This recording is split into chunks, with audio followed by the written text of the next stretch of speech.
Um, hey guys, welcome back to another video.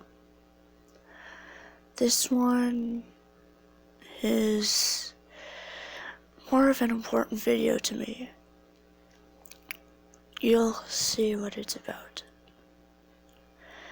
Trust me, it means a lot more to me than you know. This is for my dog, Scamp. He was a dog that no one could replace. He was smart, but used it for the stupidest things. I miss him so much. I was really mean to him without knowing how much time he had left. 'Cause that was when I was younger and I was scared of dogs and everything. I lost him 5 years ago. He had to be put down because he was struggling. His organs started to stop working and he could barely walk. And he had seizures. And whenever he peed on the floor, my dad, he smacked him really hard. And that really scared me a lot. But he's in a better place now.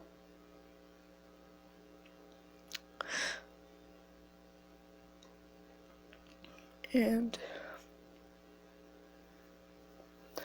I really hope that he can see me with my progress. Things like that. I remember when I came home from school, he would be so happy to see me. But all I did was run away from him and jump on a chair until he would calm down. I never appreciated him and for the time that I had left. I miss watching him play and run around. I used to watch Scamp play with my mom, and he would play tug-of-war. And with his toy, it's like a rope toy. My mom could literally pick him off the ground. So that's how strong his grip was. And he would play fetch all the time. And I really enjoyed that. I enjoyed watching that. But I always neglected him. Because when I was little, I got pushed over by a dog. And since then, I've been scared of most big dogs. But Scamp was different. He was gentle and he protected. He barked at everything that was around the house like a guard dog. I remember my dad would tell Scamp that there's a cat outside, and he would start barking and run to the window to see, and my dad would open the front door and say, "Scamp, go!" And he would run and run and run until he had no breath left.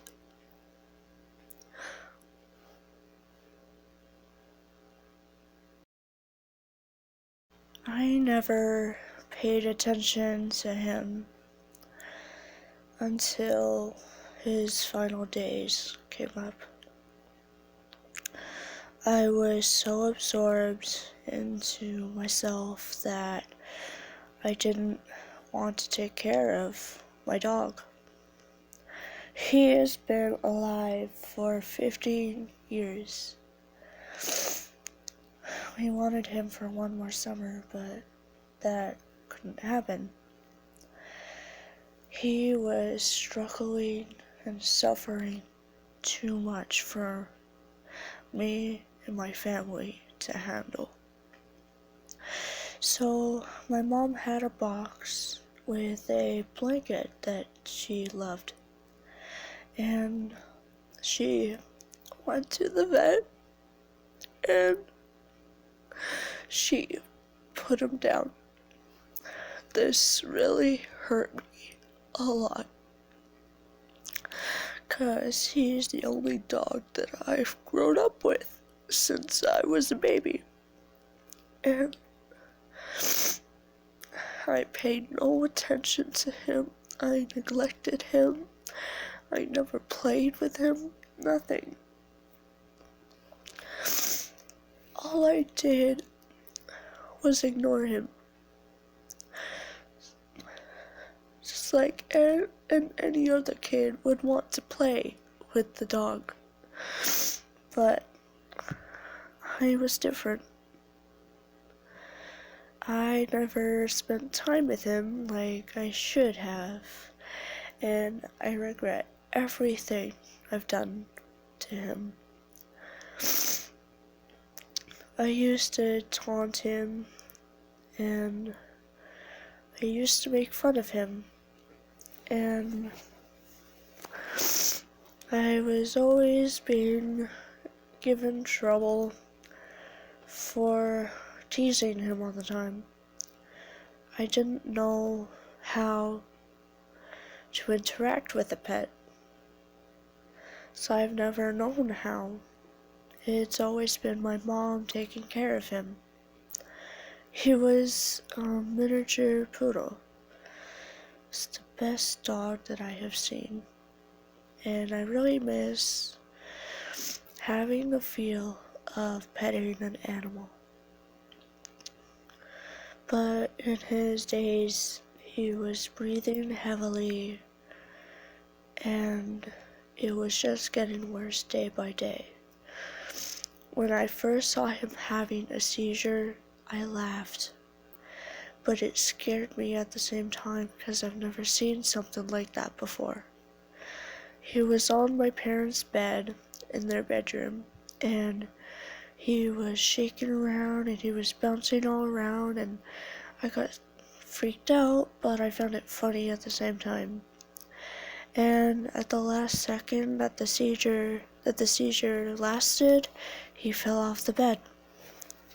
And I never told my mom about it, because I thought that she would give me trouble. But instead, he was fine till the next day. He was on the floor under the island, and he had another seizure. This time, it was worse. He was flailing around with his legs, and his head was hitting the floor multiple times. He was rolling around and bouncing and shaking violently. It was hard for me to watch. It's right then I was starting to realize that his time was coming up. But again, I never spent any time with him, and I really regret that. I was really stupid back then as a kid. I was the one, as I was little, I was the one always being mean to him. I would hit him all the time. I would even yell at him. I once yelled at him to get out of my room because I didn't want him there. I regret that. And I miss hearing the clanks of his claws just going on the floor, wandering around. I miss that a lot. To hear that again would be amazing. Just to hear his bark, his groan, even to see his puke again. I would do anything to have him back. I have a locket with a picture of him in it, and I specifically look at it when I'm sad, like this. And it really, really, really hurts me when I'm sad and I think about him, because he's been gone and he meant the world to me. I didn't treat him right, but I still cared for him. That's all I have to say. Hope you guys enjoyed the video. Bye.